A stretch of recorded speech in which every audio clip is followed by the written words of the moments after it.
Good morning, beloveds. Um, there is nothing like not wanting to be in the park to make you run faster. I got up this morning. I didn't want to go, but fortunately, it is a built-in routine. Because I didn't want to go. I didn't want to go. So I got up. I got dressed. We got to the park, and then I just booked it the first loop. I was like, I'm not stopping for nothing. I'm not stopping for squirrels. I'm just and I pushed that first loop, which is a mile. It's 1.6 because if you do two loops, it's 3.2, 3.3. And I didn't want to be there, so I ran.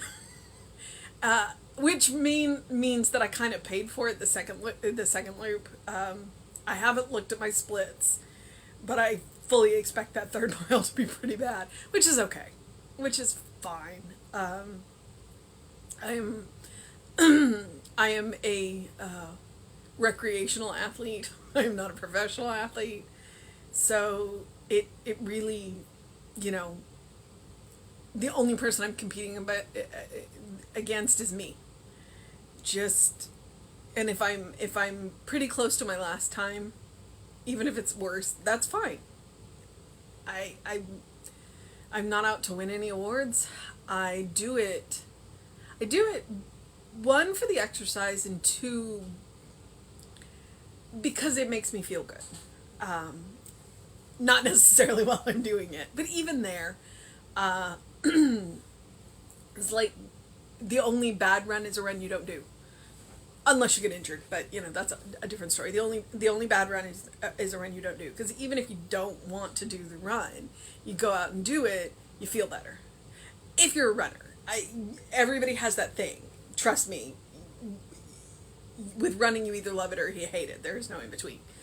And people who hate running, every run would be a bad run because they don't want to do it. So you gotta find that thing that you love, that you do, that you can build a routine around. And really, honestly, running is one of my spiritual practices, because I can go to the park and I can turn the music up. And honestly, I couldn't even tell you half the songs that I listen to. And I can let my mind go. I don't have to think about anything. I also pray really good when I'm in the park. But I can absolutely just let my mind rest. My body is busy and my mind can rest. And that's one of the secrets to meditation is if you give your body something to do, then it will leave your mind alone. So, and for me, that happens to be running. That happens to be running. Uh, Walking, not so much, because when I walk, I can talk. And when I walk, I can listen to music. But when I run, the body's too busy. And so my mind rests. So and the squirrels were good, and the blue jays were good, because we missed them last week. But I know I got one really good shot of a blue jay. Um, Ironically, he had a peanut in his mouth that may not have been one of ours. It may have been. There's this little stump in one part of the park where Tom always leaves, you know, 3 or 4 peanuts because we know there's squirrels in that area, but it's real close to the road. So he may have gotten one of the peanuts off of that stump, and that may have been. So it may have been. We don't know. All right. It is July 3rd. Our title is I Am Peace. And our Bible quote is, "Peace be both to thee, and peace be to thine house, and peace be unto all that thou hast." And that is Samuel 26:6. And I will be honest, I don't remember the book of Samuel. So, maybe a book worth going to look up. Phillips Brooks said that peace is the entire harmony between the nature of anything and its circumference. House is a symbol of the physical body, and house has of that house not made with hands, eternal in the heavens. House is house is a symbol of any of the vehicles, bodies, or habitations of the soul on any and all planes.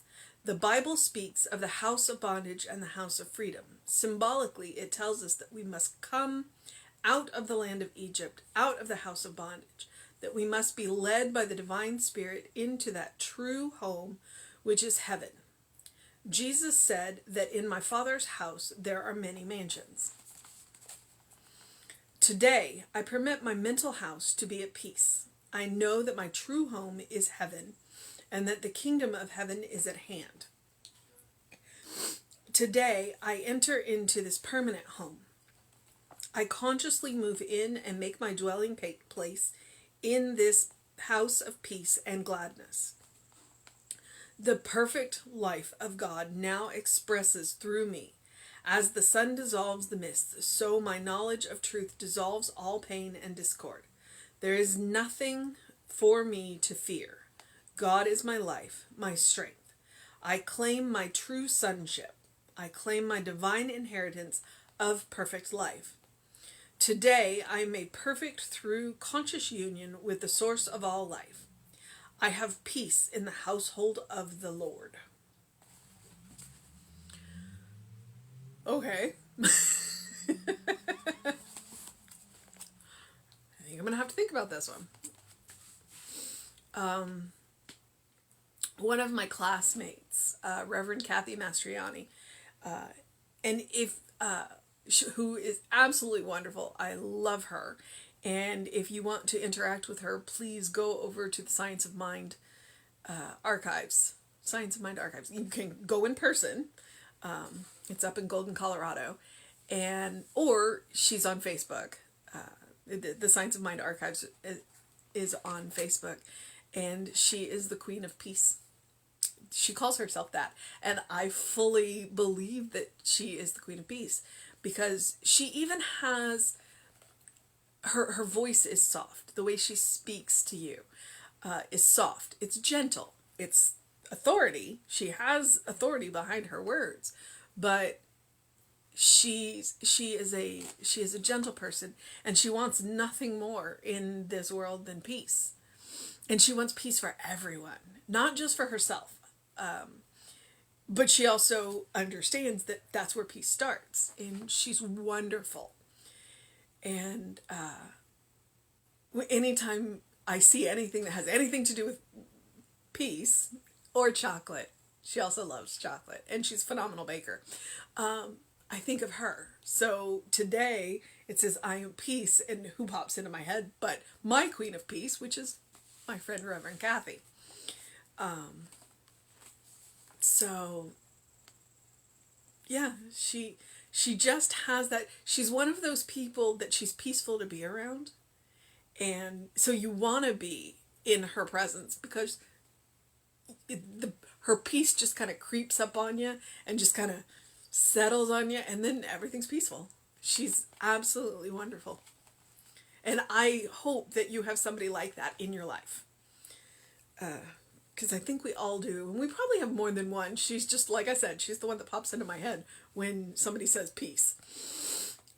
So, peace be both to thee, and peace be to thine house, and peace be unto all that thou hast. Samuel. And that's an excellent greeting. Peace, and the Catholics, peace be with you. We do that. You shake each other's hand. Peace be with you, and also with you. Which makes Star Wars fans really funny. May the Force be with you, and also with you. Somewhere there was a Catholic in that script writing. So, peace be with you. Peace be with your house. And so that can be your physically, but it can also be your house, your environment. There's nothing better than wishing peace on somebody's environment.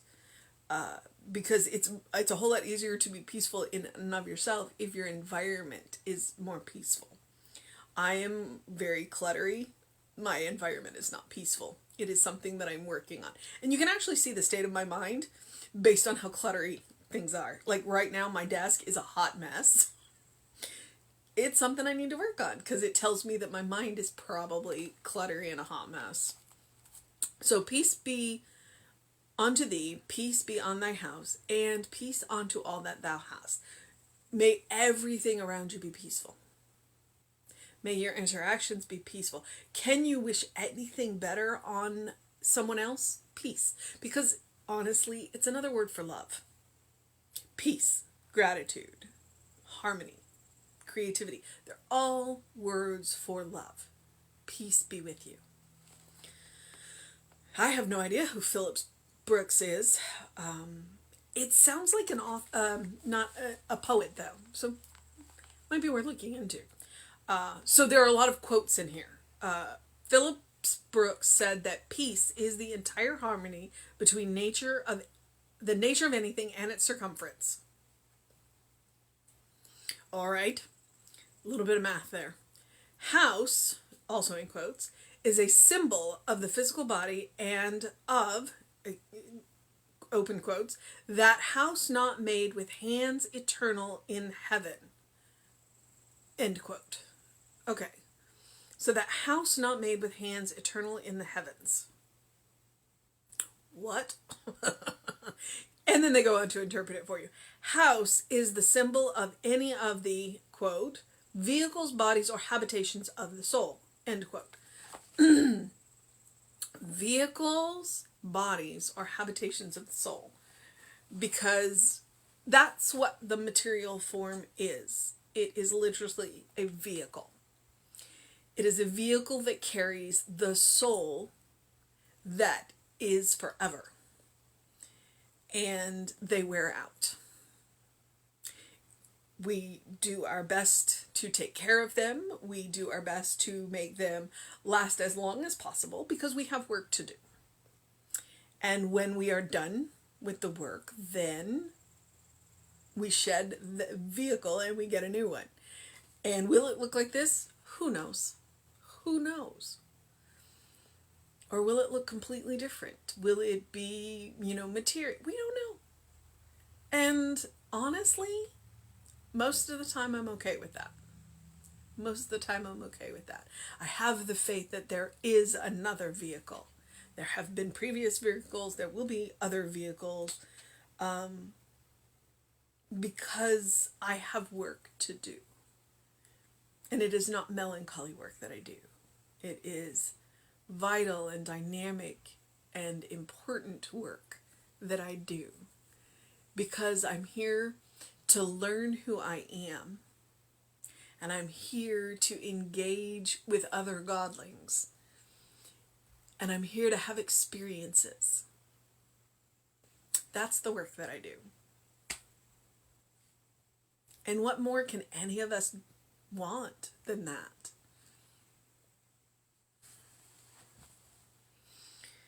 All right. The Bible speaks of the house of bondage and the house of freedom.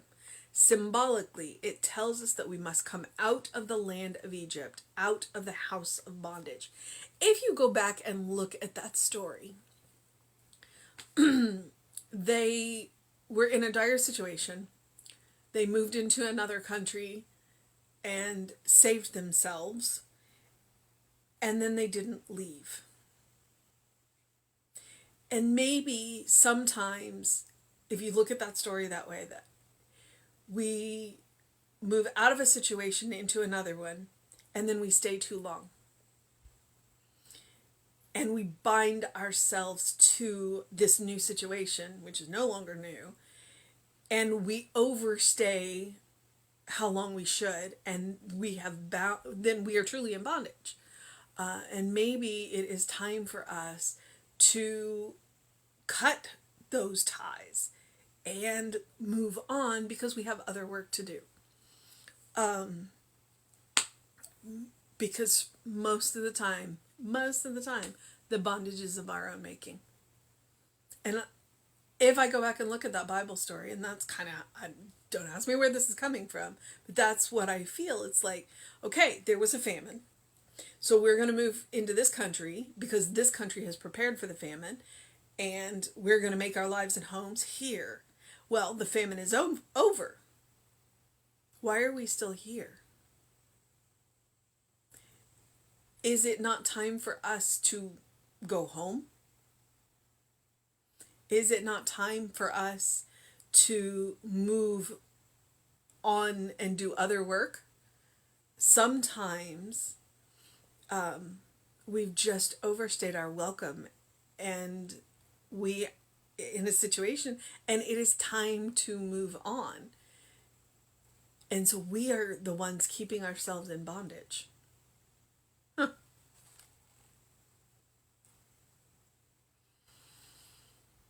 And I'm thinking about that on so many more levels. Sometimes I think we stay in these bodies too long because we feel an obligation to other people. And sometimes it's situations. All right. It tells us that we must come out of the land of Egypt, out of the house of bondage, that we must be led by the divine spirit into the true home, which is heaven.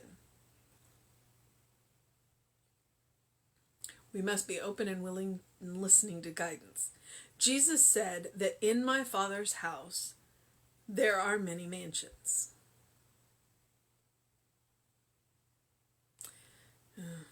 Okay. I could get a little weird right there, so I'm just going to let that one lie, simply because if you've watched in the last couple of days, one of my aunts passed. We found out on Wednesday. So I'm not prepared to dig into that. Not today. Today, I permit my mental house to be at peace. I know that my true home is heaven, and that the kingdom of heaven is at hand. Where do I find the kingdom of heaven? Right here. It's a balance of the head and the heart. It is a conscious state. And it is open to us any time. I frequently find it in the park playing with the squirrels and the blue jays. Today, I enter into this permanent home. I consciously move in and make my dwelling place in this house of peace and gladness, meaning that no matter what is going on in my life, in the material world, this is where I live.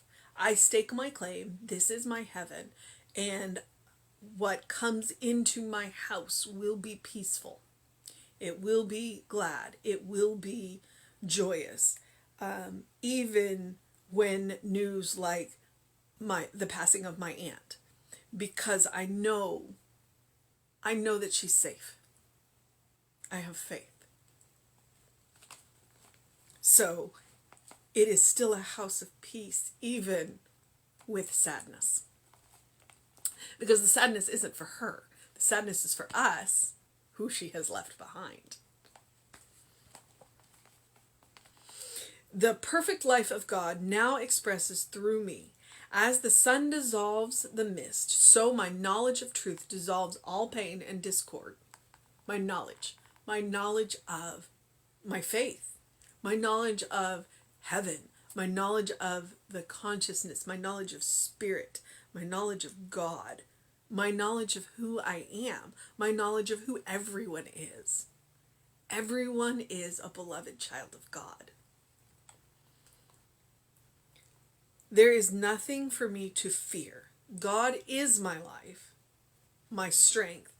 I claim my true childship. God is my life. The life that I am living is God's life. The life that you are living is God's life.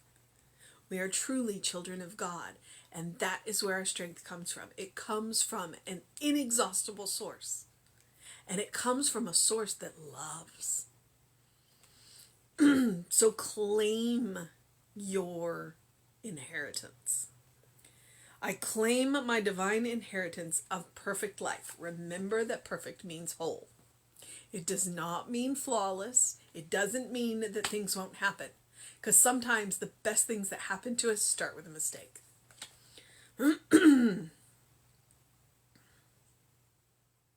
I saw a meme that said sometimes the best paths we've ever taken, we find when we have gotten lost.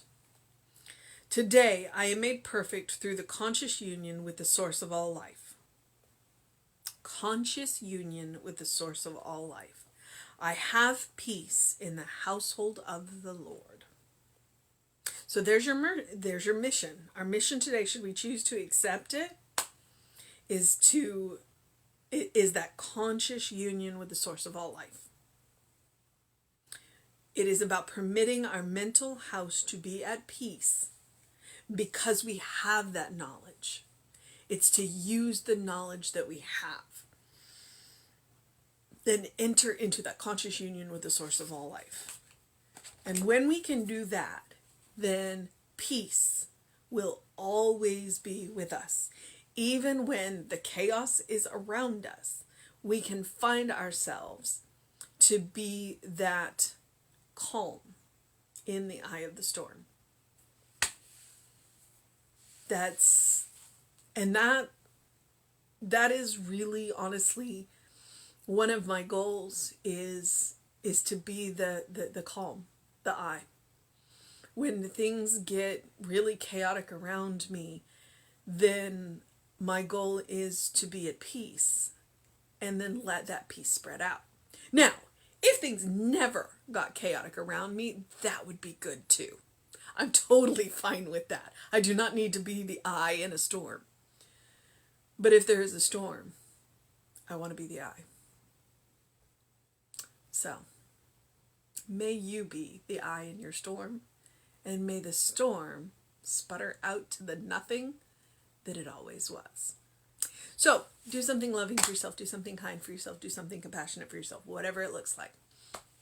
It is a holiday weekend. I do not know what it's going to look like. They were doing fireworks in my neighborhood last night. So, hug your loved ones.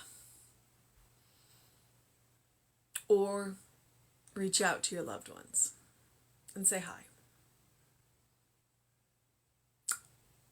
A holiday's a great time to call, because, it's expected then. And do what you need to do to take care of yourself. Drink plenty of water. I think if you haven't gotten your sun this morning, you're not going to get it. The clouds have definitely moved in. We had a little bit of a front come through last night. I'm not going to call it a cold front or even a cool front because it was neither. But so we could be in for some rain for the next couple of days. But drink plenty of water. Do something to engage your mind and your body, whatever that looks like. And rest. And know that you are loved. You are a beloved child of God in whom God is well pleased, always and forever. And the way into heaven is the conscious union. Knowing who you are. So open the windows of your soul. Allow that breath of heaven to remind you do live in heaven now. Look for the good. Look for the good. And one of the places to start with the looking for the good is in the mirror. Look in your own eyes and see God looking back at you. And know that God loves you. Absolutely. Absolutely loves you. There is nothing else that God can do but love you. Okay, beloveds. I'm going to move into the process of my day. And, yeah. Meaning I need to get something to eat. So take care of yourself. And no, Reverend David will be on around 5 p.m. with you today. Although he did it at 10 o'clock last night. So, hey, I'll be back with you around 9 a.m. tomorrow. And there will be a service on Facebook Live. It'll be good. So check that out. And please do feel free to go back and check out the Creative Life Spiritual Center YouTube channel. There's all kinds of wonderful content on that because we got Jesse online at least 2 years ago. So there's some stuff on there. And we are working on figuring out a way to upload his older talks, even though they won't have video, to YouTube. So it'll be good. We'll just do them with like a picture or something. We're working on it. And I will catch up this weekend on my YouTube channel. My YouTube channel is The Running Rev Ryan. That's where this stuff is archived. I don't want to clutter up the Creative Life Spiritual Center because I have over 400 of these now. So Feel free to check both of them out, like them, subscribe to them. That way you know when new content is uploaded, and have a great weekend. And if all you do is rest this weekend, that's good. Because today, our lesson was a lesson in peace. I am peace. Have a good weekend, beloveds. See you tomorrow.